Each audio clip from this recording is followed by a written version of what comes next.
Always a pleasure to have you back here on Billboard. And right off the bat, let's talk a little bit about the future of television. A lot of people asking where it's headed. Two big technologies this year, 4K and OLED TV, which promise to change the industry, which up the resolution of television screens and offer better picture quality, visibly different contrast, at a glance, crisp color. So a lot of people talking about those, but because there's so few TV sets available that offer these technologies at the moment, and they're prohibitively expensive, $15,000, $20,000, not a lot of content, probably in the immediate, you're going to see TV transformed by some other factors. So let's talk about those a little bit. Now, right off the bat, connectivity, digital streaming, on-demand content. You can pull just about anything down to connected sets these days. Smart TV or internet-connected TV, probably a better idea of where the future of television is headed, because you're going to be able to access thousands of apps. Could be news stories, pull up USA Today, access live streaming content from ESPN. You're going to be able to grab music videos, hop on YouTube, find just about anything. Google, Apple, all these guys increasingly playing there. You can get games on your TV. There's also going to be gesture controls, so you can flip through your Netflix library just with a flick of a wrist.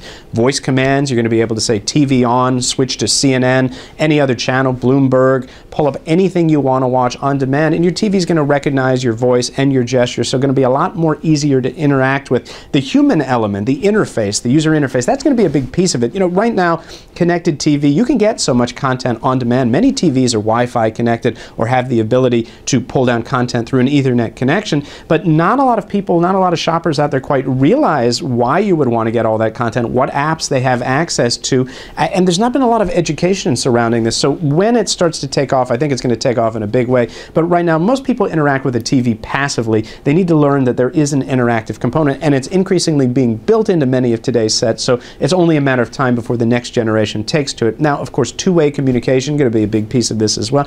We saw on New Year's Eve broadcasts where people were on Twitter watching Dick Clark's New Year's Eve or CNN's broadcast. I mean, people can fire off tweets, right, on Twitter, and they'll actually appear on TV, and the host can respond to them. So any of these programs, for example, going forward, you're going to have talk shows where they're going to go to a live audience. There are even cameras, right, on TVs now, thanks to Skype and other providers, where basically you can chat with other fans, hold video conferences, chat with friends and family. But what I was saying, live talk show hosts, Oprah can actually go to a live audience and get your reactions, and they could be getting it from folks like you at home. So what's crazy is entertainment providers should look to these connected elements, these communication elements, to actually bring people back, make the TV the heart of the home again. Second screen experiences, not so big on those, because how many people are really using those? Most of the time when you're looking at a smartphone or tablet, you're distracted.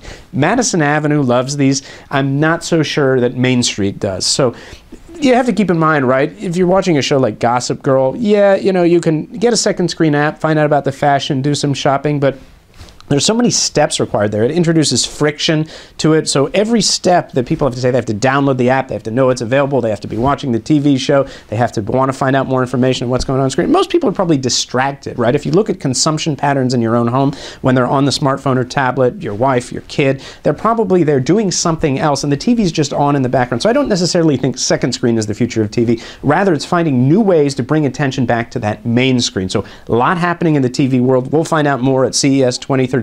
So definitely stop back by billboard.biz. It's the place to be.